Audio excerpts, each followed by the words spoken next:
Bienvenue au balado L'investisseur transformé. Avez-vous l'impression qu'il y a trop d'options et d'opinions vous disant comment investir et planifier votre avenir financier?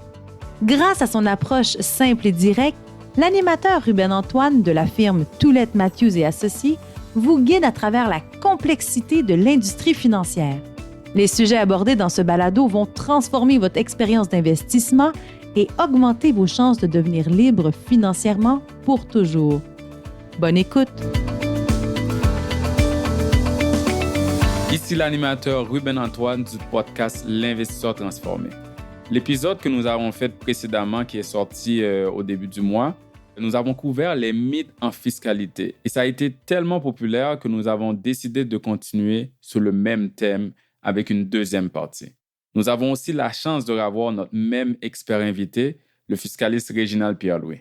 Donc, je vous invite, si vous l'avez manqué, à aller écouter le dernier épisode. C'était vraiment intéressant. Et Réginald a démystifié plusieurs croyances populaires en impôts que l'on entend souvent autour de nous.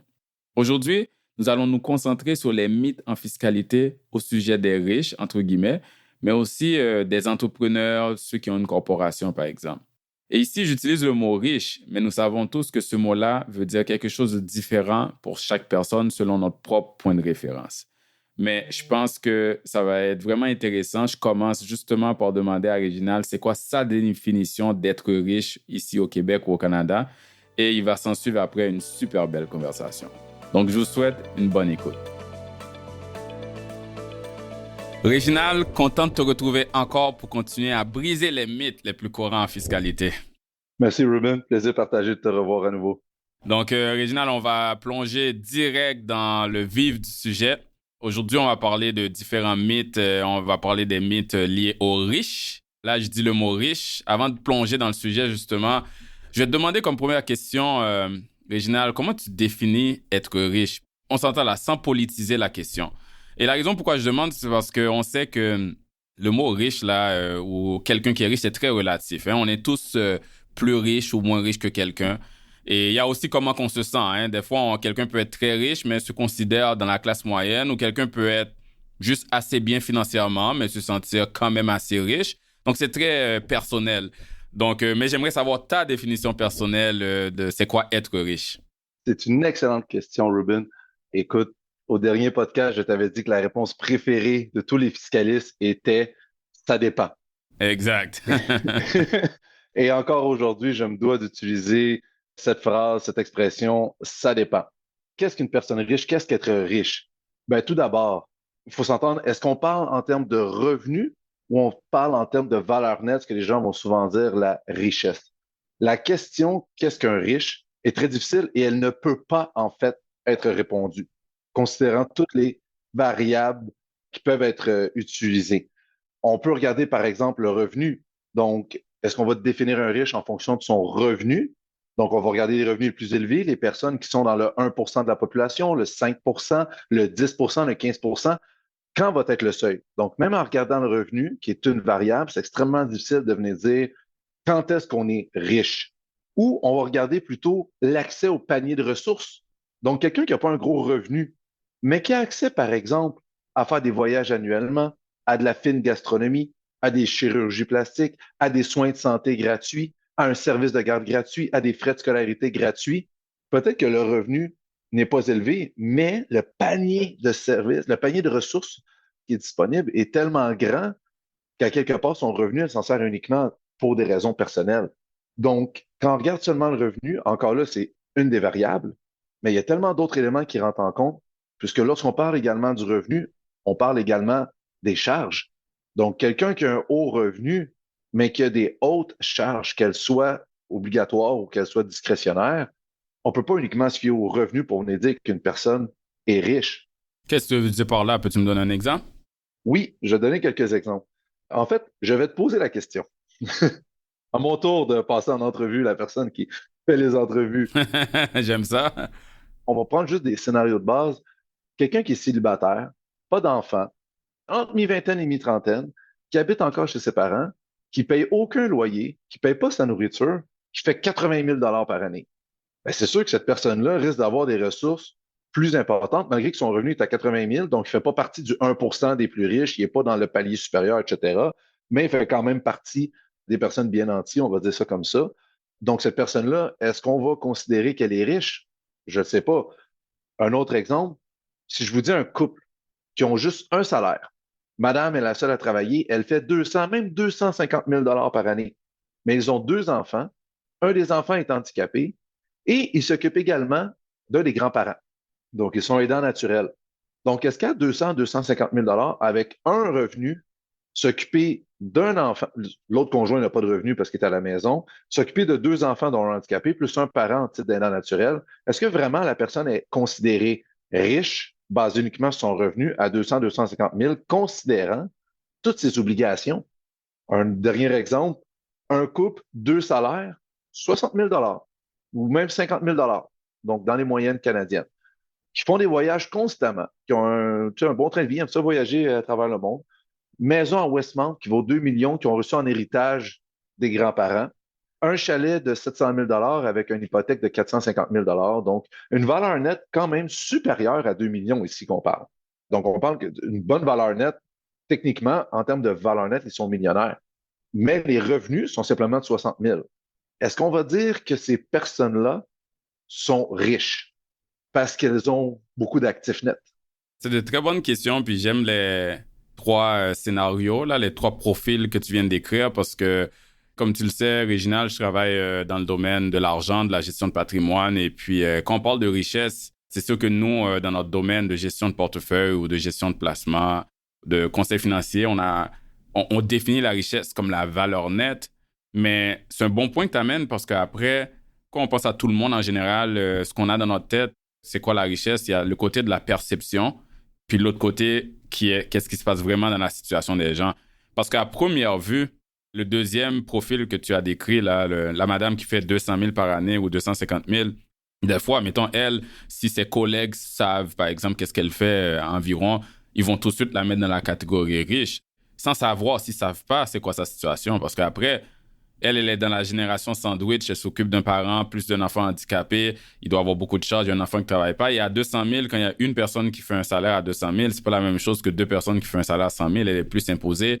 Donc, moi, j'aurais tendance à dire, je la trouve pas, même si à première vue, elle peut être vue comme la plus riche, je connais pas sa situation, je trouve pas nécessairement que c'est elle qui serait plus riche, comparativement au célibataire qui paye aucun loyer, qui vit chez ses parents, qui gagne 80 000, donc qui peut utiliser tout le 80 000. Si je me fie à ce que j'apprends de toi, là, pour avoir accès à des ressources, je le verrais pas mal riche, lui. En tout cas, moi, quand j'étais jeune, si je faisais ce salaire-là quand je vivais chez mes parents, je serais en train de faire beaucoup de voyages.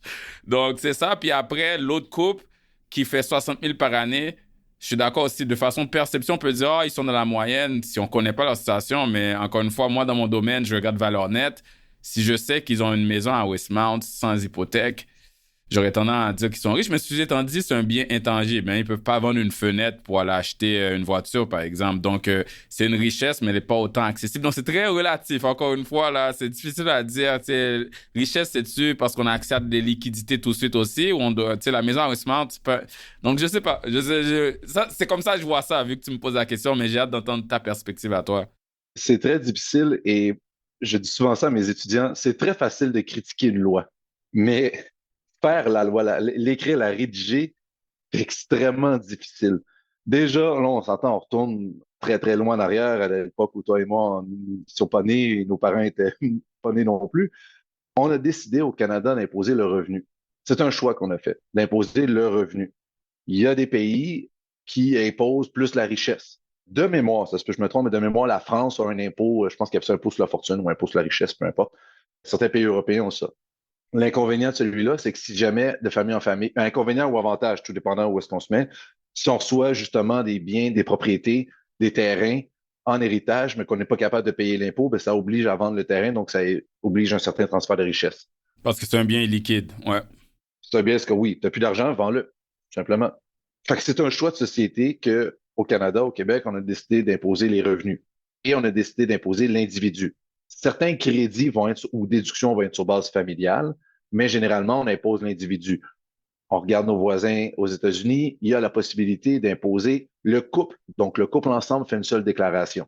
Donc, c'est toujours une question de choix, une question de politique. Maintenant, chaque imposition a ses avantages et ses inconvénients. Mais d'habitude, généralement, si on va imposer sur les revenus, on va imposer sur la disposition des biens de propriété, on n'impose pas un impôt sur la fortune ou sur la valeur nette parce que généralement, sinon, on se ramasse avec une double imposition. Donc, on paie de l'impôt sur de l'impôt sur de l'impôt. Ça fait un peu pas de sens. On a quand même un minimum d'impôt sur la richesse, si on me permet l'expression, au Canada. C'est l'impôt foncier, c'est les villes qui ont ce pouvoir-là. Ah oui, c'est un bon point. Oui, versus le provincial et le fédéral qui vont imposer sur le revenu. De mémoire, encore là, je ne suis pas avocat, mais de mémoire, les villes n'ont pas le pouvoir d'imposer sur le revenu, comme par exemple aux États-Unis où la ville de New York peut imposer sur le revenu, etc. Donc, les villes, leur pouvoir, c'est l'impôt foncier. C'est un impôt sur la richesse, mais la richesse immobilière, par exemple. Donc, si on a des placements, Ce n'est pas touché. c'est à la disposition, ouais. Et là, on parle de qu'est-ce qui est un riche. J'en ai une question pour toi. Mhm. Parce qu'on parle de qu'est-ce qui est un riche. Ouais. Qu'est-ce qu'un pauvre? Comment définit-on un pauvre? Wow. Parce que comment définit-on un riche? OK, maintenant, comment définit-on un pauvre? Encore là, on a parlé, c'est quoi un riche, c'est quoi un pauvre? On va parler, j'ai quelques statistiques évidemment pour aider les gens, mais quand est-ce qu'on peut se dire qu'on est pauvre? On en parlait au dernier podcast, au Québec, on a un taux d'imposition extrêmement élevé, mais il faut faire plus que 221 000, 222 000 dollars. Et quand on regarde la majorité de la population, on est dans les taux les plus bas. Au Québec, je ne parle pas comparé aux autres, mais je parle dans les braquettes d'imposition. La majorité des gens sont imposés avec la braquette la plus basse. Puis je vais sortir les statistiques tantôt. Donc, quand est-ce qu'on est considéré, on n'est plus pauvre, mais qu'on n'est pas riche, mais qu'on est la classe moyenne? Fait que si j'avais à te demander si tu es à l'aise, comment est-ce que tu définirais un pauvre? Je définirais un pauvre étant quelqu'un, si on prend par exemple, moi je vais me fier à ce que tu as dit tantôt par rapport à l'accès aux ressources. Si on prend un panier de ressources de base, en moyenne, combien ça coûte? Bon, là, je vais garder ça simple. Là. Je sais qu'à Montréal, ça coûte pas la même chose que, mettons, plus loin en région. Mais mettons qu'on regarde la ville de Montréal, je dirais un pauvre, c'est quelqu'un qui a de la difficulté avec son revenu actuel, incluant les allocations. Là, on va garder ça simple, là, mais avec son revenu total actuel, d'avoir accès à un panier de ressources de base. Quand on pense à la pyramide de Maslow, là, les besoins de base, quelqu'un qui n'arrive pas à combler. Donc, quelqu'un qui a de la misère, en gros, à se nourrir, à se loger, à s'habiller, tu sais, les services de base pour se sentir quand même correct dans la société, là, sans dépenses discrétionnaires et de luxe, là. Est-ce que j'ai passé mon examen? T'as des bons points, t'as des bons points. La réponse facile était celle que je t'avais donnée. Ça dépend. Ah, ben oui, c'est vrai, c'est vrai. J'aurais dû commencer par ça. Ben, effectivement, ça peut être quelqu'un généralement, on va dire, quelqu'un qui n'est pas capable d'avoir accès au panier d'épicerie de base, je ne me rappelle pas l'expression exacte. C'est des personnes qui vont avoir plus de difficultés financières. Déjà, le terme pauvre était péjoratif et il faut faire attention à comment est-ce qu'on l'utilise. Puis, il y a tout aussi une question de choix dans notre société, de choix personnel. Qu'est-ce qu'on fait?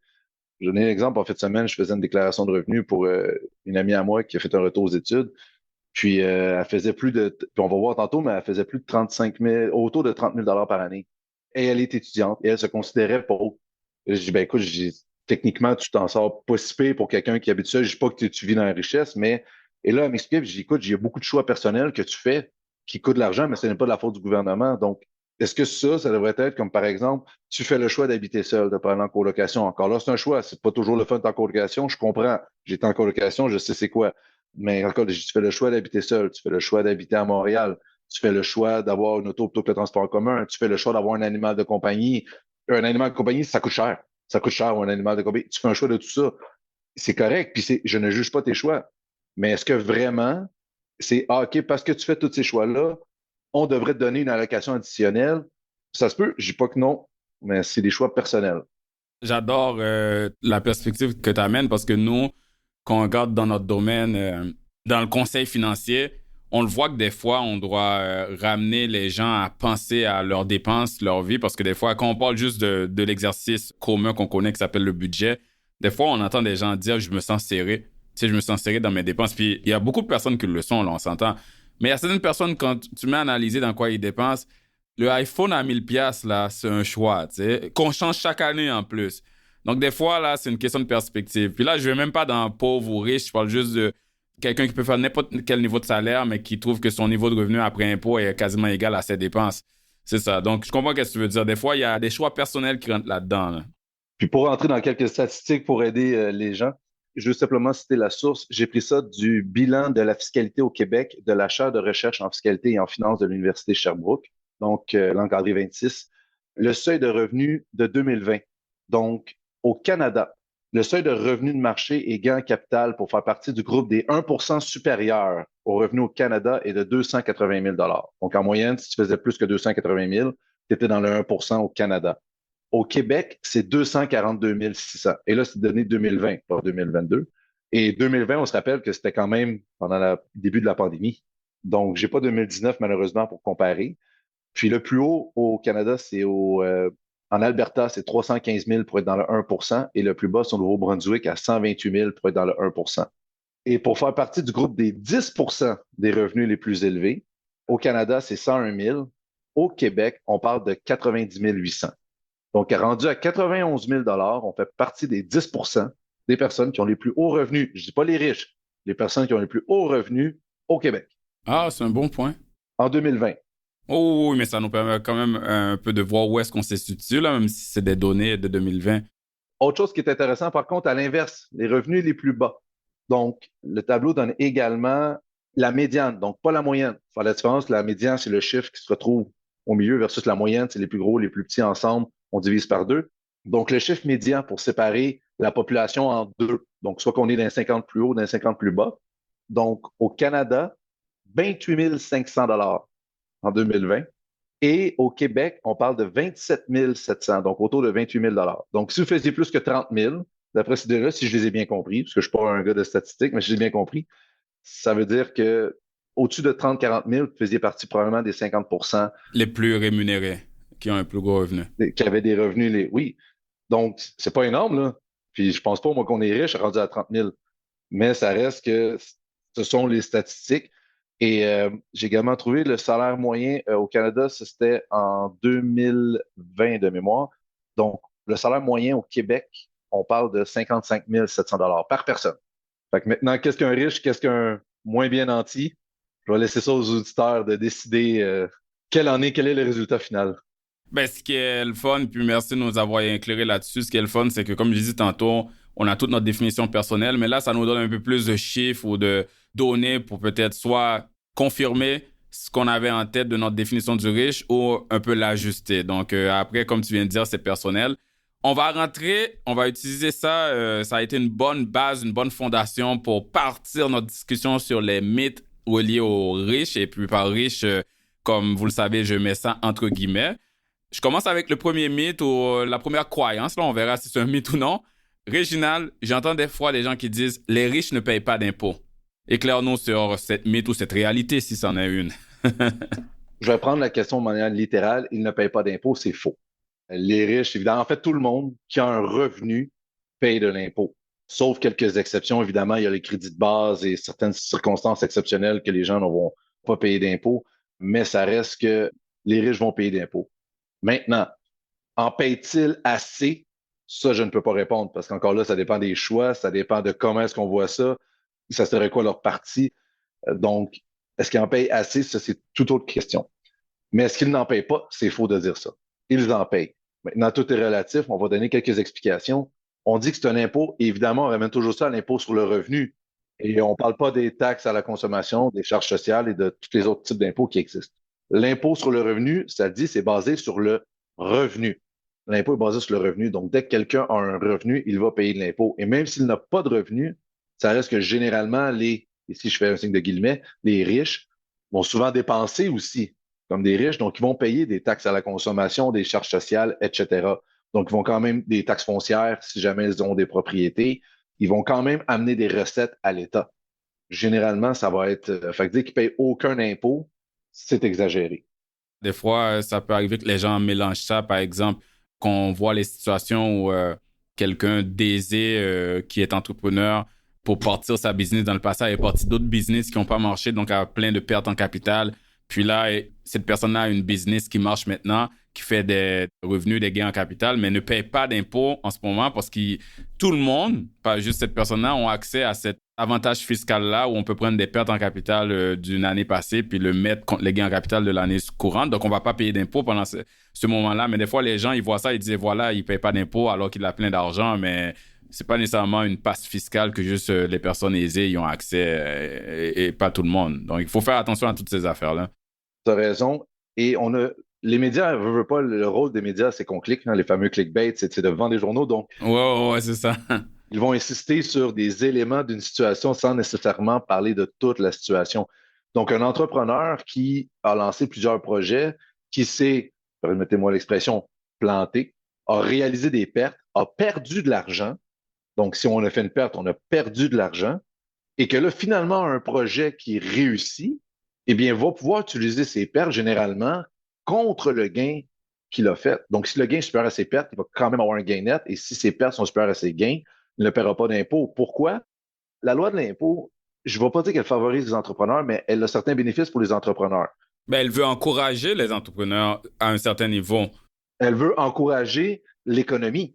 Ah, l'économie, créer des emplois, donc il faut qu'il y ait des incitatifs pour les personnes qui prennent des risques pour se lancer en business. Et voilà. Et c'est ça que les gens, des fois, ont de la misère à comprendre. Dire, ben là, les entrepreneurs, pourquoi il y a un risque? La personne fait un choix de lancer une entreprise, d'investir ses économies, de potentiellement se planter, d'avoir la responsabilité d'avoir des employés, des charges sociales, de tout ce qui vient avec. Est-ce que tout le monde est un bon entrepreneur? Non. Est-ce que tout le monde veut être un entrepreneur? Non. Est-ce que tout le monde doit être entrepreneur? Pas du tout. Et est-ce que tous les entrepreneurs sont des bons employeurs? Non.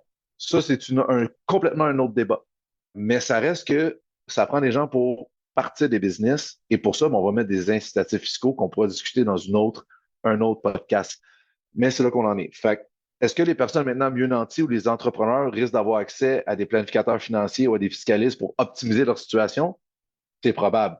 Ils vont pouvoir généralement optimiser en regardant quelle est la nature du revenu. Est-ce qu'ils vont se verser un dividende ou un salaire? Comment est-ce qu'ils vont se rémunérer, etc. Ça, oui, ils vont pouvoir optimiser. Mais de là de dire qu'ils ne payent pas d'impôts et aussi en étant tout relatif, je donne un exemple. Quelqu'un qui se verse un salaire de 1 million de dollars, j'utilise les taux d'imposition marginaux maximum, un dividende déterminé va payer autour de 40 d'impôts. Quelqu'un qui a un salaire de 450 000 va payer le taux maximum, c'est 53,31 %. Bon, on va dire 45 %. Fait que c'est sûr que 450 000, 45 %, c'est à peu près 202 000. L'autre, il reçoit 1 million, paye 400 000. On dit, écoute, oui, celui qui a fait 1 million, il a payé plus, mais proportionnellement, il a payé moins parce qu'un dividende est imposé moins qu'un salaire.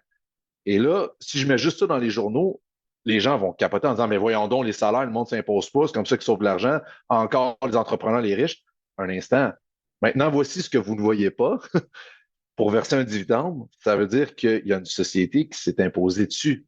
Donc, l'écart entre le 53 % de salaire et le 40 % de dividende, le 13 %, ça va être la société qui va avoir payé de l'impôt dessus à un taux de 26 %, puis c'est le net qui est versé qui est à 40 %. Bref, c'est ce qu'on appelle le principe d'intégration. Fait que oui, le dividende a un taux d'imposition plus faible à cause que la société de l'entrepreneur s'est imposée sur le montant versus un salaire qui est une déduction dans une entreprise, mais que là, le particulier va être imposé plus élevé. Fait que le principe d'intégration existe pour ça, pour s'assurer que ultimement, c'est la théorie, ultimement, un salaire ou un dividende vont être imposés de la même manière lorsqu'on va tenir compte de tous les impôts avec l'impôt des sociétés, puis lorsqu'on fait la chaîne au complet. Est-ce qu'il est parfait du fait qu'on a des paliers progressifs? Non. Mais quand on regarde les taux maximum, il est très, très proche de la perfection, je vous dirais. J'ai sauté un autre mythe, Réginal. Des fois, on regarde les nouvelles parce que tu parlais des médias on le sait, les médias, ils sont très dans le sensationnalisme avec les gros titres, les manchettes pour que les gens écoutent les nouvelles, lisent les articles, cliquent. C'est ça leur business, c'est la vie. Mais un autre type de publication, des fois, qu'on voit dans les médias, c'est quand on voit, par exemple, de grandes familles fortunées ou des mécènes qui font des dons très généreux des fois. Là, on parle de millions et de millions de dollars à des organisations comme, par exemple, des universités, des musées, des hôpitaux. On entend des fois des gens, ils écoutent les nouvelles, ils sont comme, bah, ça a l'air d'être des généreux, là, mais à la fin, ils font juste ça pour le reçu fiscal parce que ce qu'ils ont donné, là, le 40 millions, mettons, là, ils vont tout le réavoir en impôt avec un retour d'impôt. Est-ce que c'est vrai, Réginald? Est-ce que c'est un mythe ou c'est vrai que on perd rien, en fait, en faisant un don comme ça parce qu'on a un retour du même montant en retour d'impôt ou même plus, qui sait? Donc, peux-tu nous adresser cette croyance-là? Bonne question. Oui, il y a un avantage fiscal à faire un don, le fameux crédit pour don. Si c'est dans une société, c'est une déduction pour don. Par contre, est-ce qu'on peut recouvrer plus de 100 % de notre don en impôts? Personnellement, j'ai jamais vu ça. Puis oui, il y a des planifications pour optimiser, pour réduire le coût du don. Mais de là, de le réduire à 100 % ou bien même recevoir plus que le don, Personnellement, je n'ai pas vu ça. Il y a peut-être quelque chose qui existe par rapport à ça. Mais en plus de 10 ans de carrière, puis j'en ai fait des planifications de dons, j'ai déjà des vérifications de Revenu Canada, Revenu Québec là-dessus, de dire que, OK, j'ai 100% d'économie, ça prend une situation, selon moi, qui est plus qu'exceptionnelle. Et bref, je ne dis pas que c'est impossible, mais moi, j'en connais pas. Le crédit pour dons a été instauré pour justement inciter les gens à faire des dons à des organismes. Parce que si personne ne fait des dons à ces organismes-là, ultimement, qui va être pogné pour le faire? C'est le gouvernement.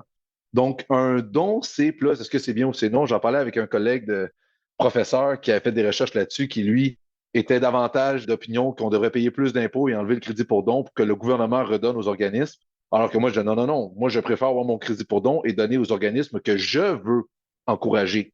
Oui, en fait, le don, c'est comme si l'impôt qu'on aurait payé au gouvernement, puis qu'après, le gouvernement décide quoi faire avec ce revenu fiscal-là. C'est comme si le gouvernement nous le retourne pour nous permettre à nous de choisir qu'est-ce qu'on veut supporter. C'est, dans le fond, c'est un peu ça que tu dis aussi. Oui, de manière très simplifiée, oui. Dans le fond, plutôt que le 100$, plutôt que d'avoir un revenu de 100$ et de payer, je dis n'importe quoi, 20%, 20$ au gouvernement, mais je fais un don de 100$, le gouvernement va me dire, ben parfait, je te donne une économie de 20$ sur tes impôts parce que le 20$, moi, je l'aurais distribué, mais tu as décidé de le donner à un organisme de bienfaisance enregistré. Exact. À cette mission-là qui te tient à cœur, par exemple, ou quoi que ce soit. Ouais. Exact.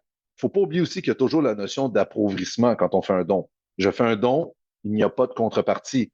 Maintenant, est-ce que le fait qu'il y ait une image derrière ça, qu'on l'ait publicisé, qu'on soit un athlète professionnel ou une personnalité publique, donc puis on le voit souvent dans les médias sociaux de nos jours, les groupes qui vont aider des sans-abri, des affaires de même, puis qui filment le tout, puis clairement, il y a un aspect promotionnel à faire tout ça. Réputationnel, marketing. Mais moi, c'est pas de ça. Puis ça, je suis d'accord que on peut recevoir plus de ça en termes d'image, de réputation. Puis ça, je suis complètement d'accord. Mais quand on regarde juste du fin fiscal, c'est là qu'il faut clarifier le taux, là. Exact. Donc, faire un don, même si je fais un don d'1 million, j'ai une économie fiscale de 500 000. OK, j'ai une économie. Oui, on regarde, le monde va insister sur l'économie fiscale de 500 000, mais j'ai donné 1 million. Donc, je me suis quand même appauvri de 500 000 par ailleurs. Fait que c'est pas tout le monde qui va être en mesure de faire des gros dons comme ça. Donc, il y a un appauvrissement. Il y a des planifications pour optimiser, réduire le coût, mais des coûts de 0$ ou même supérieurs, j'en vois pas. Maintenant, l'autre question, c'est comment est-ce que les organismes gèrent ces fonds-là? Ça, on va pas en discuter maintenant, ça sort de la fiscalité. Comment est-ce qu'ils utilisent ces fonds-là? Les gros organismes, il y a déjà des statistiques qui existent pour savoir que si tu donnes 1$ à un organisme multinational, combien est-ce que de ton dollar va vraiment aider les gens avec tous les frais administratifs? Ça, c'est une autre part de manche. Il y a également l'aspect des fondations privées, donc des gens qui font leur propre fondation. Puis il y avait un article là-dedans, d'ailleurs, qui est paru dans la presse récemment, donc une collègue fiscaliste qui a fait ça, puis elle mentionnait que les gens font des dons, mais ce qu'ils appellent ça, c'est des dotations de mémoire. Donc, exemple, je vais donner 10 millions, mais la fondation, l'organisme, ne peut pas utiliser le 10 millions. Il peut utiliser juste les revenus du 10 millions. Et le but, c'est d'assurer une pérennité, une certaine perpétuité. Et ça fait en sorte qu'il y a beaucoup de fondations qui ont des millions et des milliards en capital qui ne peuvent pas être utilisés. Mais ça n'empêche pas que si les règles sont respectées, je parle toujours que les règles sont respectées, l'individu n'a pas accès à ces fonds-là. Demain matin, le donateur ne peut pas reprendre 1 million s'il veut. Non, non, non, ça ne marche pas de même. Il l'a donné, ça appartient à la fondation. Oui, la fondation ne le dépense pas parce qu'elle va avoir une perpétuité. Mais les revenus qui sont générés maintenant, est-ce qu'eux sont assez dépensés? Est-ce qu'on devrait mettre ce qu'on appelle une contingence qu'on est obligé de dépenser une certaine partie du capital? Ça, c'est toutes des règles sur le fonctionnement. Mais ça reste que l'objectif est toujours de donner. Et oui, il y a un appauvrissement du contribuable. Maintenant, est-ce que c'est assez? Ça, c'est d'autres règles par rapport qui seraient à examiner, de voir c'est quoi nos choix de société. Est-ce qu'on veut justement aller chercher ce capital-là au risque de la perpétuité ou de la pérennité, ou on veut justement assurer. J'adore l'adage qui dit donne à un humain un poisson, il se nourrira un jour, apprends-lui à pêcher, il se nourrira tous les jours. Si je te donne 1 million de capital, tu dépenses 1 million de capital, ben, tu l'as plus le million. Je te donne 1 million de capital, je te dis, ben, prends les revenus. Oui, c'est plate, tu peux pas prendre le revenu de capital ou tu peux le prendre de manière beaucoup plus lente, mais avec tous les revenus, tu risques de pouvoir peut-être durer plus longtemps. Durer plus longtemps, aider des différents organismes ou différentes causes pour toujours, en fait. Mais c'est ça, là, ça, c'est un autre débat, là, parce que d'un autre côté, quand on regarde les gens qui critiquent ça, je pense un exemple que j'ai déjà lu, c'est, mettons, comme tu viens de dire, une famille fortunée qui donne 10 millions à sa fondation privée, on va dire, mais mettons la fondation privée est pour combattre le réchauffement de la planète, on va dire. Mais juste 3% des revenus est distribué. Donc là, ça sort dans les médias qui a donné 10 millions pour la cause, mais en fait, et puis là, il y a un reçu d'impôt cette année pour le 10 millions, mais en fait, il donne 300 000 par année à la fin à la cause. Donc, ça n'a pas le même impact, ça va prendre beaucoup de temps. Donc, tu sais, les deux peuvent être vus, mais d'un autre côté, il y a une perpétuité. Donc, cet organisme-là va être là, cette fondation-là, je veux dire, va être là pour aider pour toujours. Donc, mais ça, c'est un autre débat. Je pense que ce qu'on a appris, c'est que faire le don lui-même, on ne peut pas donner 10 millions puis avoir un retour d'impôt de 10 millions ou de 11 millions. J'aimerais savoir comment. Ouais, moi aussi, j'aimerais savoir comment. Ouais. Puis, écoute, je ne connais pas toutes les planifications fiscales qui existent. Je n'ai pas non plus cette prétention. Puis même là, les dons de 10 millions, 15 millions, on entend parler d'un journaux, mais je vous confirme que c'est très rare. C'est pas quelque chose que les gens font à chaque année. Donc, c'est un once in a lifetime. Ça serait bien de voir, c'est ça, comment est-ce que c'est fait. Puis encore là, c'est quand même une planification, je n'ai aucun problème à me rétracter. Je n'ai pas la prétention de tout connaître. Parfait. Donc là, on a survolé un peu tout ce qui est les mythes autour des personnes ou des familles ou des individus qu'on considère comme riches. Mais qu'importe notre définition personnelle de qui est riche ou non, comme on le sait, Réginald, plusieurs personnes bâtissent leur patrimoine financier à travers une compagnie. Quand on parle par exemple d'entrepreneurs qui démarrent ou de propriétaires de moyennes ou grandes entreprises ou même de médecins incorporés. Donc, toute personne qui ont une société dans leur structure financière. Donc là, on va plonger un peu là-dessus. On va aller pour essayer de déboulonner certains mythes par rapport à la détention d'une compagnie. Donc, t'es prêt, Réginald? Toujours. Donc, il y a certaines personnes qui disent, écoute, je vais m'incorporer comme les riches, là, entre guillemets, pour sauver de l'impôt. Donc, moi, ma question pour toi, Réginald, c'est est-ce que juste le fait d'avoir une compagnie résulte dans une économie d'impôt? En partant, pour avoir une société, il faut avoir une entreprise. Juste une société sans entreprise, ça sert à rien. Donc, je dis, je vais m'incorporer. OK, qu'est-ce que tu vas mettre dans ta société? Il faut avoir une entreprise qui va générer des fonds. Parce qu'encore là, on parle des riches, entre guillemets, pour être en mesure de sauver 1 million de dollars d'impôts, ou de juste s'imposer sur 1 million, ou de juste gagner, faire un gain d'1 million. Il faut tout de même avoir bâti une entreprise qui vaut 1 million. Tu veux dire avoir une activité, là, une activité commerciale ou une business? Ouais, ouais. Exact, une business. Moi, je suis professeur dans la vie. Juste m'incorporer pour le plaisir de m'incorporer, ça ne marchera pas. Je pourrais pas. Puis là, c'est pas comme si je pouvais mettre des dépenses personnelles ou que soudainement, je sors une société par magie, tout est réglé, tous les problèmes sont réglés. Donc, quand on exploite une entreprise, je vais faire ça simple, il y a 3 véhicules juridiques qui sont souvent utilisés, j'enlève la fiducie. Donc, on peut soit l'exploiter comme travailleur autonome, ce qu'on va appeler une entreprise enregistrée. On peut soit avoir une société par action, communément appelée une compagnie, parce que c'était le terme avant 2011-2012, je pense, ou une société de personnes. Une société en nom collectif ou une société en commandite, ce sont ce qu'on appelle des sociétés de personnes. Ce sont les 3 véhicules juridiques qui sont utilisés dans 98% des cas, là, si on enlève les fonds communs de placement qui vont avoir les fiducies. Donc, ça va être les 3 véhicules qui vont être utilisés. Mais juste créer la société comme par magie avec aucune entreprise, on ne sauvera pas d'impôt. Je comprends. Parfait. Donc là, tu as mentionné tantôt un des véhicules juridiques qui est d'être travailleur autonome ou d'avoir une compagnie enregistrée. Des fois, on entend des gens dire dès que je fais un peu d'argent, donc j'ai une activité commerciale, donc on respecte ce critère-là, mais dès que je fais un peu d'argent ou beaucoup d'argent en tant que travailleur autonome ou dans ma petite business, il faut toujours absolument que je m'incorpore. Est-ce un mythe? Est-ce vrai? C'est un mythe. C'est faux. Et on l'entend souvent, celui-là, je vais m'incorporer encore là pour sauver de l'impôt. Ça rejoint notre question précédente. L'incorporation n'est pas toujours bénéfique. C'est faux que c'est toujours bénéfique. Est-ce que c'est bénéfique la plupart du temps? Généralement, oui. Encore là, ça prend certains critères. Une incorporation va dépendre de plusieurs facteurs, notamment le niveau de vie du contribuable. Et par niveau de vie, je veux dire son coût de vie. Et je vais revenir à cet exemple-là. Les revenus en sont un autre. La nature de l'entreprise, les risques légaux, le financement requis, les risques commerciaux, le nombre de partenaires, la résidence, est-ce que c'est un Canadien ou c'est un étranger, etc. Il y a une multitude de facteurs qui doivent être examinés et pris en compte pour déterminer si on s'incorpore ou non. Généralement, les deux principaux vont être les risques légaux et le coût de vie. Ça va être les deux qui vont être examinés. Pourquoi? La société offre une protection légale, c'est-à-dire le voile corporatif. Ce n'est pas efficace contre tout. Et s'il y a une chose que j'aimerais que les gens se rappellent de ce podcast, c'est même si vous vous incorporez, donc vous avez une société par action, payez toujours vos DAS et vos taxes à la consommation. Vos déductions à la source par DAS. Ouais. Déduction à la source, oui, DAS, oui. Car si vous ne les payez pas, le voile corporatif va se lever et les administrateurs vont être responsables.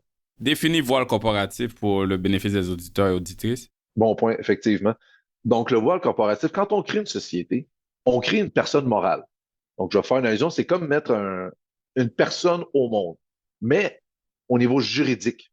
Donc, c'est pas une personne physique, c'est une personne juridique. Donc, avoir une société, c'est un peu comme avoir, je vais dire, un enfant pour essayer d'être le plus imagé possible. Ben pour beaucoup d'entrepreneurs, leur compagnie, c'est leur bébé. Donc, c'est correct d'utiliser cette métaphore-là. Définitivement, quand deux personnes viennent me voir et disent comment on part une business ensemble, je leur dis tout le temps, vous êtes en train d'avoir un enfant ensemble, c'est comme une relation amoureuse. Littéralement, vous allez devoir vous entendre, vous allez devoir... Le contrat de mariage, c'est la convention entre actionnaires. Ouais, ouais. Pendant que ça va bien, on va s'entendre sur qu'est-ce qu'on fait quand ça va mal. Parce que c'est pas un coup que ça va mal qu'on va s'entendre sur comment séparer les biens. Je vous le dis tout de suite, ça n'a jamais bien fonctionné, ça, dans l'histoire. Donc, la société est une personne distincte de l'individu. Et ça, c'est quelque chose que les entrepreneurs, des fois, ont de la misère à comprendre. Ils pensent que l'argent de la société leur appartient. Non, l'argent de la société appartient à la société. En tant qu'individu, tu détiens des parts de la société. Et si tu veux retirer de l'argent de la société, il y a le salaire ou le dividende. Donc, il faut après ça optimiser, voir en fonction de ta situation lequel est le mieux. Fait que ça, c'est le voile corporatif. Donc, c'est la société qui exploite l'entreprise. Et moi, en tant qu'individu, j'ai des parts dans cette société-là. Puis la société en étant une personne, c'est pour ça qu'une personne, si on le dit comme ça, elle peut détenir des biens, signer des contrats, contracter une dette. C'est une personne morale. Ouais. Nous, on est des personnes physiques et la société est une personne morale. Donc ça me donne une certaine protection parce que si la société fait quelque chose de mal, exemple, elle ne paie pas un fournisseur, ben le fournisseur va aller chercher la société et non l'actionnaire en arrière, l'individu. C'est la société qui va être dans le trouble. La société peut se faire poursuivre. Elle peut se faire poursuivre, elle peut tout avoir. Donc, en cas de situation, puis là, je vous invite à consulter un conseiller juridique, il y a un voile corporatif, ça vous protège. Donc, l'incorporation, je reviens, quand est-ce que c'est bénéfique? On va examiner le coût de la vie et la protection légale. Donc, si vous êtes dans une entreprise, un type d'entreprise qui peut généralement être facilement poursuivi, je vais en donner un facile, la construction. Là, oui, ça vaut la peine de s'incorporer pour ne serait-ce que d'avoir une certaine protection. Puis encore là, il y a certains éléments qui vont lever le voile corporatif et quand même aller voir l'individu. Maintenant, l'autre chose, c'est le coût de la vie. Un exemple que j'ai vécu, c'était un informaticien qui était travailleur autonome. Il faisait plus de 200 000 par année. Alors, c'est intéressant. Il dit, mon comptable me parle de m'incorporer. Je suis parfait, ça ressemble à quoi ton coût de vie? Il te reste combien en fin d'année sur ton 200 000? Il dit, en couple, il dit, ça coûte cher. Ça coûte cher, fait qu'il dit, il me reste pas grand-chose à la fin. Je dis, OK, ben, s'il reste pas d'argent à la fin, l'incorporation au niveau fiscal n'est pas avantageuse. Parce que l'objectif d'avoir l'incorporation au niveau fiscal, c'est de laisser les fonds dans la société, parce que la société n'a pas de palier progressif, c'est un taux fixe.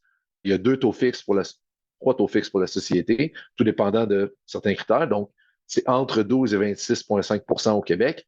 Donc, ça vaut la peine si ton revenu à toi est imposé à un taux supérieur de 26,5 %, bien là, ça peut valoir la peine d'avoir une société, mais encore là, il faut laisser l'argent dans la société, parce que si je leur sors tout, on parle du principe d'intégration, j'ai rien sauvé. Fait qu'ils disent, ah ouais, est-ce que tu as des risques de poursuite dans ta business? Ils disent, ah, pas vraiment. Je fais de l'informatique, des sites web. S'il y a un problème, je vais corriger le site web. C'est pas mal ça. Je dis, ben, dans ton cas, l'incorporation, ça vaut pas la peine. Ouais, tu respectes pas le critère légal parce que les risques de poursuite sont minimes. Puis tu as une assurance déjà. Exact. Fait que tu as déjà une assurance commerciale pour ça, qui couvre tes risques de base. Un autre cas que j'ai eu, c'était quelqu'un qui faisait justement pas, qui n'avait pas un profit de fou. Couple de dizaines de mille, tu sais, 50 000, 60 000. Mais il faisait affaire aux États-Unis. Et pour avoir une assurance commerciale aux États-Unis, il fallait absolument qu'il soit incorporé. Donc là, c'est pour une autre raison qu'on va l'incorporer. Parce que là, on veut aller chercher une assurance commerciale qui est nécessaire. Donc, c'est pour ça. Puis, rapidement, quand vous êtes employé, vous ne pouvez pas, ben, vous pouvez, on appelle ça une entreprise de prestation de services personnels. Donc, un employé constitué en société. C'est le pire scénario fiscal qui existe. Mais ça, c'est un mythe. Je m'excuse de t'interrompre. C'est un mythe, des fois, les gens qui disent, tu sais quoi? Moi, je suis employé. Je pourrais quasiment donner ma démission à mon employeur, devenu consultant, puis mon employeur, il me réengage, puis là, je m'incorpore et tout, je me réengage, puis là, au moins, je peux déduire des dépenses rendues là parce que je suis rendu un entrepreneur, mais je fais exactement la même job avec le même client, mais qui était mon employeur. J'entends ça des fois, ça. Est-ce un mythe ou est-ce que tu peux adresser celle-là? Je sais pas si c'est là que tu t'en allais, mais ça m'est venu en tête comme mythe. De manière très sommaire, mais oui, on peut la rentrer. Très dangereux. Je le déconseille fortement. Et souvent, les gens vont dire, oui, mais dans mon contrat, c'est marqué que je suis travailleur autonome. Je vais être très froid dans ce que je vais dire là. On s'en fout de ce qui est marqué dans ton contrat. Ce que la jurisprudence dit, elle est claire. On va examiner les conditions d'emploi. Et au Québec, on va examiner le lien de subordination, tandis qu'au fédéral, on va examiner plusieurs critères, dont le contrôle du donneur de job sur le receveur de travail, les équipements, le lien de subordination va être un critère, le critère principal au Québec, un des critères au fédéral. Le nombre de clients, il y en a comme plein d'autres critères. Oui, le risque financier va être un gros facteur qui va être vu. Donc, si vous avez un seul client, c'est votre client qui vous fournit l'équipement, c'est lui qui a le contrôle des tâches, c'est lui qui décide comment ça doit se faire, et non le résultat, mais le comment. C'est lui qui décide quand vous avez des vacances. C'est lui qui décide. Vous avez beau avoir un contrat signé par un avocat qui dit que vous êtes travailleur autonome, on s'en fout. Si vous allez devant la cour, vous allez perdre, vous allez être employé. Et toutes les dépenses que vous avez prises, que vous pensiez que vous aviez droit comme dépenses d'entreprise, vont être refusées. Vous allez devoir payer l'impôt là-dessus. Votre employeur va devoir remettre les DAS au gouvernement parce que vous allez être considéré employé. Vous avez payé des DAS perso, vous allez vous les faire rembourser, mais il y a des chances que votre employeur vous demande de lui le rembourser vu que lui a eu à les payer. Votre relation va être brisée. Vous n'aurez pas sauvé d'impôts. Vous aurez payé des frais d'honoraires professionnels en malade. Si vous êtes employé, ne vous incorporez pas. Et l'autre croyance aussi que je vais enlever tout de suite, on pourra en reparler dans un autre, un immeuble locatif, un duplex, un triplex. Sans rentrer dans les détails, parce que je sais que le temps file, ça vaut pas la peine de s'incorporer pour un duplex ou un triplex. Le taux d'imposition pour les revenus de placement dans une société, c'est de 50 Et il peut réduire à 20 mais il faut se verser un dividende. C'est le mécanisme des dividendes, etc. Donc, je ne veux pas entrer là-dedans pour les revenus de placement, mais tout ça pour dire, c'est une autre fausse croyance. Ah, j'ai un duplex, je vais m'incorporer. Pire idée. C'est un bon point. OK, mais là, Réginal, je pense que les gens ont bien compris, là.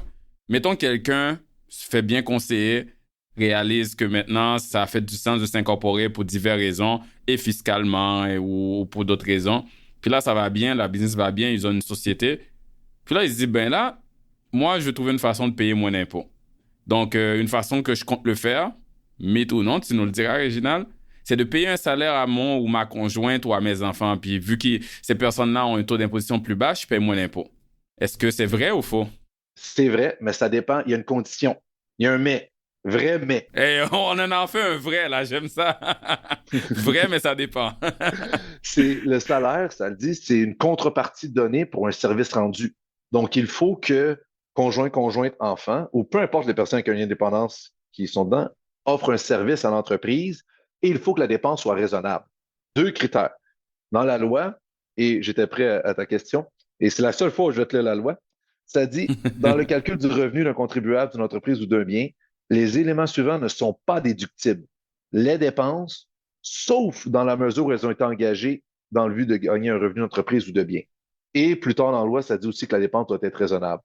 Fait il faut que la personne, pour y verser un salaire, qui est une dépense, ça soit dans le but de gagner un revenu. Donc, il faut qu'elle travaille pour que toi, tu puisses bénéficier d'un revenu. Parce que ce que les gens pensaient, c'est, ou pensent encore des fois, c'est mon conjoint ou ma conjointe est à la maison, je lui paye un 40, 50 000, 60 000, puis ça marche. Ou les enfants sont aux études, je leur verse. Puis des fois aussi, on entend ça pour le dividende aussi. Hein? On entend, puis je pense, j'ai juste versé des dividendes à tout le monde dans ma famille. J'ai structuré ma société pour qu'ils ou elles soient des actionnaires, puis je peux fractionner. J'ai besoin de 200 000, mais je vais verser des 50 000 ici et là à tout le monde, puis après, je vais le reprendre après pour me payer mes dépenses. Donc, c'est ça qui est important. Puis, par le raisonnable, j'imagine, tu fais référence à, mettons, moi, ma blonde est dans ma business, elle travaille comme support, ou là, j'utilise juste un exemple hypothétique, là, mais je lui paye un salaire de 300 000. Tu sais, si t'es commis comptable, puis t'es rémunéré 300 000, c'est peut-être pas raisonnable. Tu sais, il faut que ça soit cohérent. C'est exactement l'exemple que j'allais donner. Donc, la personne, conjointe, enfant, qui fait, même, tu sais, les enfants, des fois, ont passé le balai, etc. Puis, ils sont adolescents, c'est juste un job d'été. Puis, on va les payer 50 000 $. Écoute, si tu payes 50 000 $ passer le balai, je t'envoie mon CV. Moi, je vais le faire. C'est pas un issue. Fait c'est pas raisonnable. Est-ce que quelqu'un d'autre lui paierait la même chose? C'est souvent ça l'exemple que je donne. Si moi, je viens travailler pour toi, me payes-tu de la même manière? Non. Bon, on n'a pas besoin d'aller plus loin. C'est pas raisonnable. Fait que ça, c'est très important. Et oui, le dividende, tu as raison. Avant 2017, c'était possible de faire le fractionnement de revenus avec le dividende. Maintenant, c'est encore possible, mais c'est plus difficile. La personne doit quand même travailler, respecter certains critères ou avoir une détention d'action. Bref, on appelle ça les règles de l'impôt sur le revenu fractionné. C'est très difficile. Donc, c'est pas la même game. Fait que le fractionnement de revenus est encore possible, mais il est plus difficile qu'avant et généralement, les personnes doivent travailler dans l'entreprise. OK. Réginald, on va aller vers un des plus connus, une croyance qui circule là, on l'entend tout le temps. Tu l'as déjà entendu, je l'ai déjà entendu. OK, je suis entrepreneur, propriétaire d'entreprise. Je peux passer mes dépenses personnelles, mon auto, toutes dépenses personnelles dans ma compagnie. Puis c'est toujours, il y a des éloges pour avoir une compagnie parce que c'est vu comme ce véhicule-là où on peut mettre un peu tout dedans là, comme dépenses personnelles. Peux-tu nous dire si c'est vrai ou faux? Écoute, c'est exactement le même principe que le salaire en faveur d'une personne de la famille. Pour une dépense, il faut que ça soit raisonnable et dans le but de gagner un revenu. Donc, si c'est une dépense personnelle, exemple, je suis allé au Subway ce midi, ce n'est pas déductible. Pour que, par exemple, les repas, c'est le meilleur exemple, celui qu'on voit le plus souvent, pour que le repas soit déductible, il faut être soit avec un client, client potentiel, fournisseur, fournisseur potentiel, partenaire. Il faut que ça soit dans le but à faire. Donc, si à chaque semaine, je vais au resto avec mon partenaire d'affaires, qu'on va juste jaser de tout et de rien de notre fin de semaine, ce n'est pas déductible. Souvent, moi, quand j'amenais des clients ou des fournisseurs au restaurant, j'inscrivais le nom du fournisseur, l'entreprise, l'objet de la rencontre. Là, il y en a qui font signer des fois l'autre personne.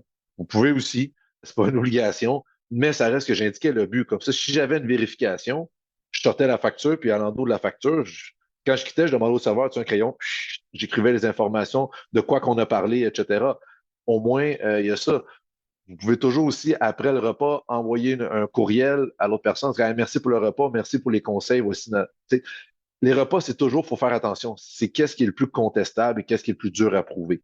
Mais ça reste que des dépenses personnelles, non. Et ça, il y a un article de la loi clairement qui dit que les dépenses personnelles ne sont pas déductibles. Donc, ça doit vraiment être dans le but d'affaires. Fait que non, le fait de s'incorporer, ça ne fait pas en sorte qu'on puisse soudainement passer plus de dépenses personnelles.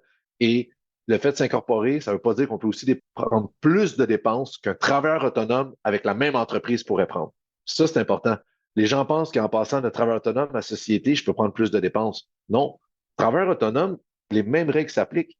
Donc, toutes les dépenses qui passeraient avec une société passent aussi avec un travailleur autonome.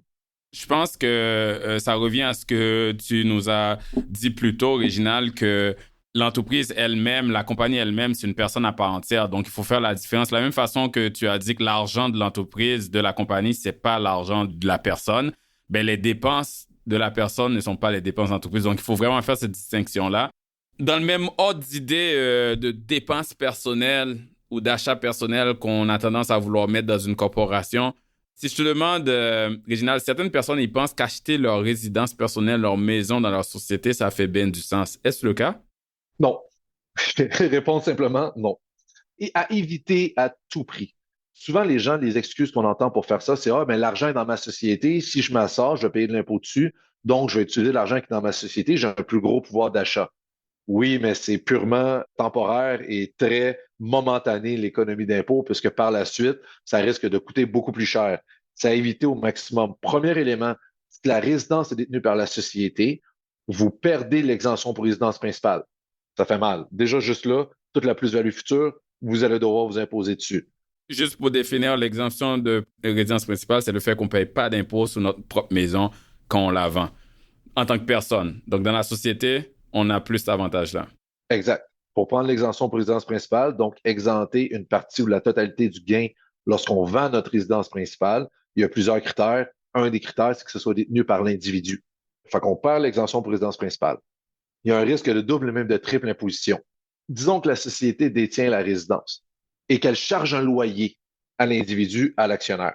L'actionnaire, pour payer le loyer, doit trouver une source de revenus. Je ne peux pas inventer de l'argent.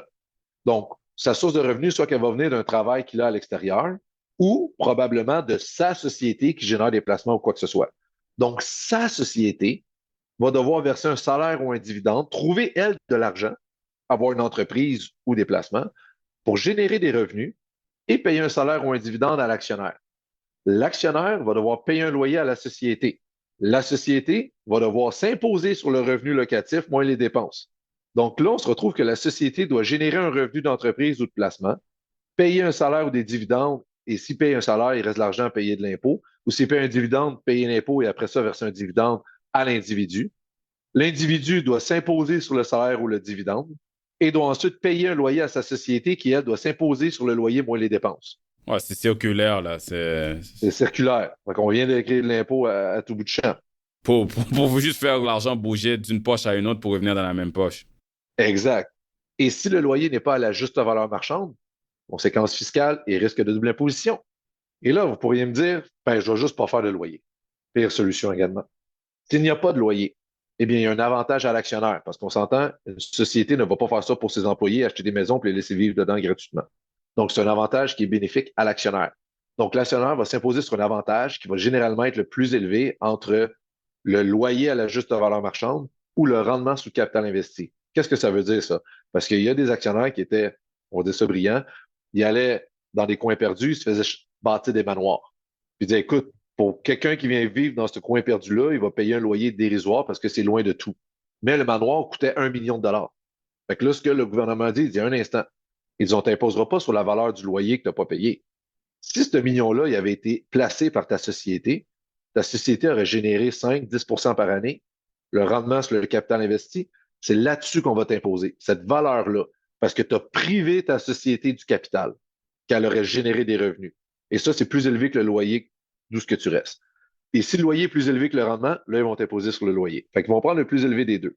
Premier élément. Donc, l'actionnaire va devoir s'imposer. Deuxième élément. Dans la société, les dépenses de la résidence, puisque c'est pas dans le but de gagner un revenu, les dépenses vont être non déductibles. Donc, les revenus de la société, vu qu'elle n'aura pas le droit à des déductions, elle va devoir payer les dépenses, mais ça ne sera pas déductible. Donc, elle va quand même payer l'impôt sur les revenus qui ont servi à payer ces dépenses-là. Donc, on se retrouve avec une double imposition et parce qu'il faut avoir un refus des dépenses dans la société. Et puisque la société paye les dépenses et que ce n'est pas l'actionnaire qui les paye, avantage imposable à l'actionnaire sur les dépenses payées par la société. En gros, là. Puis je suis pas encore rendu sur comment on fait pour sortir la résidence. Parce que là aussi, tu as un problème quand tu veux sortir la résidence. Parce que tu peux pas juste la vendre ou quoi que ce soit, parce que si tu la vends, puis tu fais une hypothèque réelle, une vraie hypothèque, là, sur 25 ans, de l'intérêt, à la juste valeur marchande, tout dans les règles de l'art comme une banque aurait fait. Ça n'empêche pas que la société va avoir un montant à recevoir de l'actionnaire pendant 25 ans. Donc là, on va avoir ce qu'on appelle une avance à l'actionnaire, même si c'est une hypothèque légale enregistrée tout.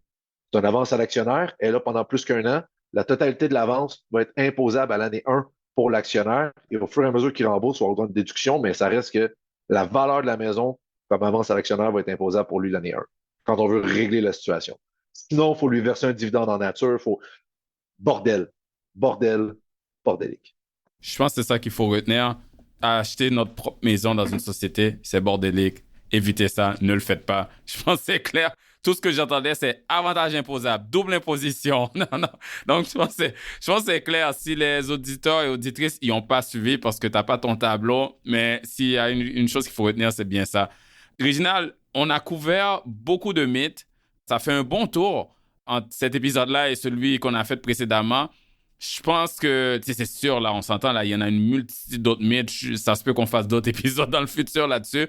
Il y a tellement de croyances qui circulent. Donc, mais à un moment donné, il faut arrêter à quelque part. Mais par curiosité, avant qu'on conclue, qu'on fasse la conclusion de l'épisode, je suis curieux à savoir, toi, est-ce qu'il y a un autre mythe, juste pour qu'on finisse là-dessus, qui te vient en tête? J'en ai un pour toi. Quelque chose que j'ai entendu particulièrement chez les travailleurs autonomes, mais qui peut aussi s'appliquer dans le domaine locatif. Souvent, j'ai puis un travailleur autonome qui est venu me voir, il avait des beaux revenus. Là, je lui demande, j'ai pas beaucoup de dépenses. Puis c'est un travailleur, un gars dans le domaine un peu relié à la construction, je veux pas m'attarder sur eux. Il dit, ah oui, ou même la mécanique automobile, j'ai vu ça aussi. Je dis, oui, tes dépenses sont où?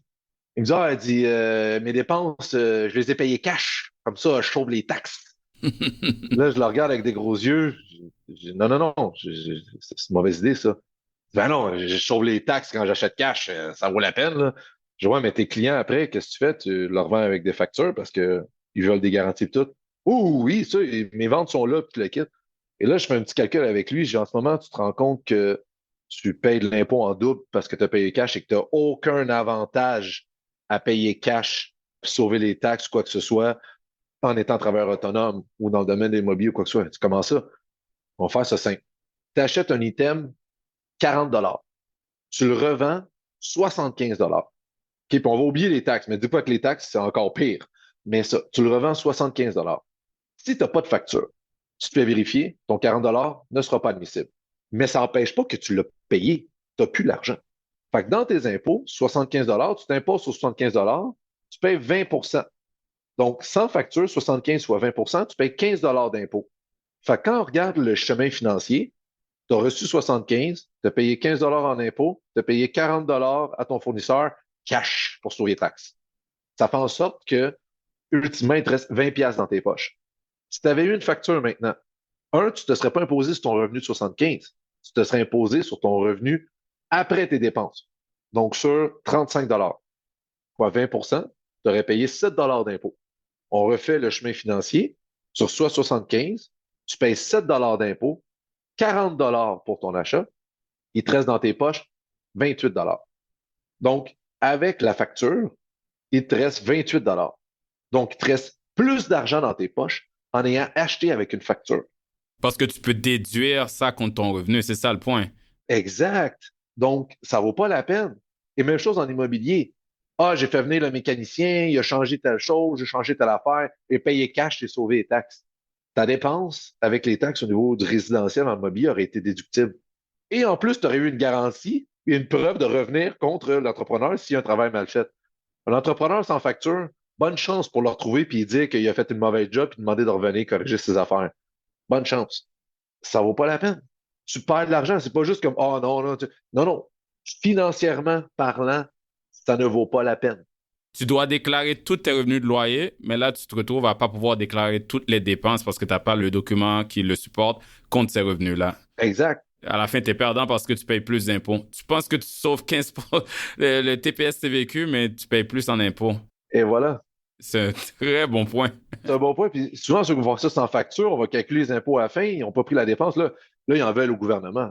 Parce que le gouvernement, c'est des voleurs. Et je t'ai dit, je ne travaille pas pour le gouvernement. Je ne les défends pas d'aucune manière.